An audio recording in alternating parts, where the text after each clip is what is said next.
Tonight we have the pleasure in presenting Jenny Pineapple Martinelli. Thank you for coming, Jenny. Oh, it's been good to be here. It's good to hear. Fabulous, thank you. Now, we must ask you, the name Jenny Pineapple, which is the name that most of us out there know you by, how did you come by that? That was that Paulie Stewart from Painters and Dockers' fault. Years ago, he sent posters in the mail to Jenny Pineapple to our house because there was Jennies everywhere. And so I said, what's this pineapple business? He goes, oh, well, I had to differentiate you. And I said, why pineapple? He goes, because you're a Queenslander. So that's it. Sort of stuck. It's stuck like that, yeah. Because within the the lesbian community as such, you are that's your sort of notification, Jenny Pineapple. Yeah. Now you have a strong history with the Painters and Dockers. I do. Got to Melbourne, and the house I landed in Russell Crescent said, oh, I've got to come and see this band, because Jenny knew Paulie from a young kid sort of thing, the family and all that. And I saw them, just went, that's it, that's the band, and then harassed them from there on. And you're with them now, which is great. And now I play, yeah. Fantastic. Now, also, you have quite a history as well within our community from those political days. You want to sort of tell us a little bit about those? Because most of us lived through them. They're a bit wild. They're a bit wild.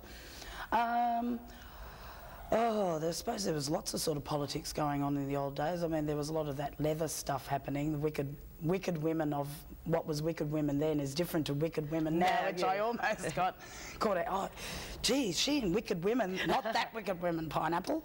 Oh, right, okay. The anti-war protests, did a lot of playing saxophone, that sort of stuff. I suppose musically I've come to the protest area rather than say politically or pieces of paper or that sort of stuff. I've always concentrated on music, the music side of it. And does the politics influence your music? Is that what you look to for the inspiration? I think life influences my music. The bush influences my music. The beauty of the countryside, the beauty of the ocean, of the sky, of the whole universe working in. I suppose, but the earth side of things, I suppose politics influence it, or people, the violence surrounding people, people getting over the violence, protesting against violence and wars and that sort of stuff as well. We were saying too that you just you're on a very special journey at the moment. Do you want to elaborate on that, because it's something that has come, as we were saying, it's come out in your art for a long time. Yeah, it sort of seems that I'm travelling home, journey home. The Aboriginal community have been working on bringing back the stolen generation. I don't think I'm one of the stolen generation, but there's definitely some blood in there that has been covered up. Covered up, I suppose, and it seems that I've been called back to the community. We're going through at the moment looking at where my ancestry is, because I haven't seen my mother since I was 3.5. Oh, wow. It's not on my father's side, because of course he come from Italy. And so yeah, we're looking into that at the moment. But the Koori community keep coming up going, we know you're a Koori. So it's either a full-on spiritual experience, but my grandmother did mention when I was about 19, oh, you do look a bit Aboriginal, but didn't bother telling me why, how or what. And the family has got all these skeletons in the closets and stuff, and no one's telling anyone anything, and no one knows anything. So at the moment it's probably going to unlock a few secrets that no one wants out. Wants to know. So that has to be done. Yeah, it has to be done. And also too, like being an artist, I mean, it's another, I mean, you're going on one journey one way, and of course with your art and music and everything else, you're on a different journey again. Well, the journeys have led me to here. The journey through the music, for me, music's been the heart, the truth-telling of the heart. And through that I've grown as a person. I've got through all my drug addictions, and that probably in the community know me for from years ago. Jenny Pineapple, yeah. It's sort of like, drink it. And then I remember it was like that. excuse me, that time I gave up alcohol and stuff and harassed the community about drinking alcohol, and they'd be sort of like, and it's like, well, you know, the community's all dying. Like, we've got to do something about bringing back our life force. Because you really have been such a strong personality out there with art. I mean, just with with your hair as well. You were doing it years before it was fashionable. I mean, you're an art in progress yourself, a work in progress. Now you're with a group Deregulator too for a while. Yeah, that was 3-girl outfit. We had Annie Piranha, who was in the Mojos for a long time. She came and played with us Annie for a while. Piranha. Yeah. Annie Packer. Annie Piranha. Yeah. Because this all came out of plain rap, which was going back 1986 was probably when we were playing the scene back then up until 89. And that's, so Dereg sort of, we had that group going as well. Great. With the 3 of us and sometimes the 4 of us and whatever happens, but people had to go in their own paths and discover their own spirit and their own creativity, because it brings up lots of stuff.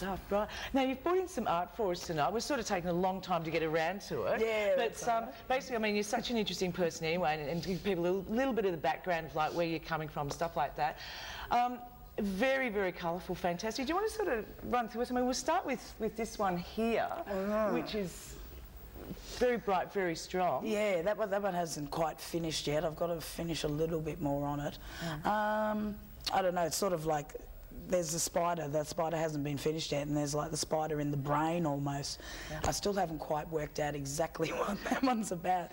There's another picture that I've done, a big one, and it's taken me 2 years since I painted it to figure that one out. And I look at them and I sort of go, oh, but then one day it clicks in, you know, like messages come through them and stuff. Again, a part of the journey. Yeah, part of the journey. So I find with my music and my art, like about 3-4 years later, or sometimes even later, you look back at things and then you go, oh, right, that's happening now. Yeah. So I always seem to be painting for the time, or sometimes futuristic.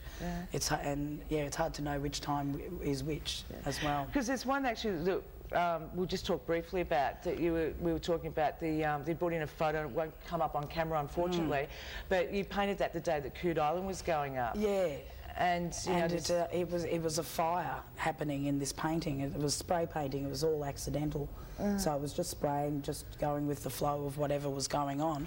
And then I looked at it later and like finally found out at the end of the day or the next day, you know, when I walked into Fitzroy and there was this big cloud of like pollution. It's like, I think we're gagging to death. Like, what's going on? Because I don't have TVs. Yeah.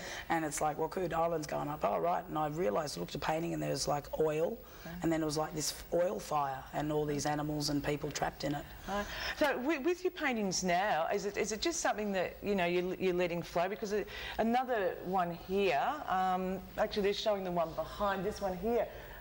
Do you want to sort of elaborate on that one, Luke? Because it's almost yin and yang-ish. Yeah, that was painted a few years ago now. I suppose that's almost like the spiral, the snake, the Kundalini energy going up through the rainbow. Yeah. Because that's like, as you can see, it's like almost an excerpt of a whole picture. So I suppose if the picture was continued, it would have a lot more thing, but that's only just this small little space of it, and like that's all anyone's going to get. You tease, you shocking tease. Now hopefully we can, because you've dealt in ceramics as well. Yeah, probably known for the ceramics a lot, I suppose, pigtail pottery. You have a wonderful story there too, that you use the name Martinelli for, which is your name anyway, like pineapple is incidental. Yeah. But how long, do you still do ceramics or? I haven't done them for a couple of years now. I've been a bit slack on that department, and Pigtail folded, unfortunately, as a ceramic shop. But I spent 7 years there and did lots and lots of cups. So there's probably a lot of community out there still got my cups. Everyone said I should be a millionaire by now, but selling art, someone's making a fortune. I don't know who it is. How many cups do you have to sell? Oh, thousands and thousands. I think I got sick of being the, what is it, you know, when you're like a machine. You know, you're just doing that constantly, and it just gets too much. I like doing this sort of stuff, painting on. Can we get another shot of this? Because I mean, this one too has a Kuri influence as well. The tile, that one there, in the monitor. Because I sort of looked, I mean, for me this Kuri thing is relatively new in such, I mean, I always wondered why they were around me, you know, why they kept coming telling me knowledge, you know, being white-faced and stuff. It was sort of like, why do they keep coming up to me, you know? And I thought, oh, well, it must be my music or my journey, or we're just, you know, as Universal, we're all on the same path, in a sense, like if we all go to that higher realm. But I often wondered, like, what are they doing here? They're here again, you know, now it's like 1998 and I'm ensconced in it. And it's only now that I started to notice that, oh, there are parts of that culture coming out through my art and stuff that I really probably hadn't really noticed. I looked at that and went, oh, it's like rock art. But... Because they're very strong images. This one here of the fish, do you want to talk about that one? Because that is really, really strong, and it's... Yeah, I'll tell you it's upside down, but that's all right. Oh, excuse us.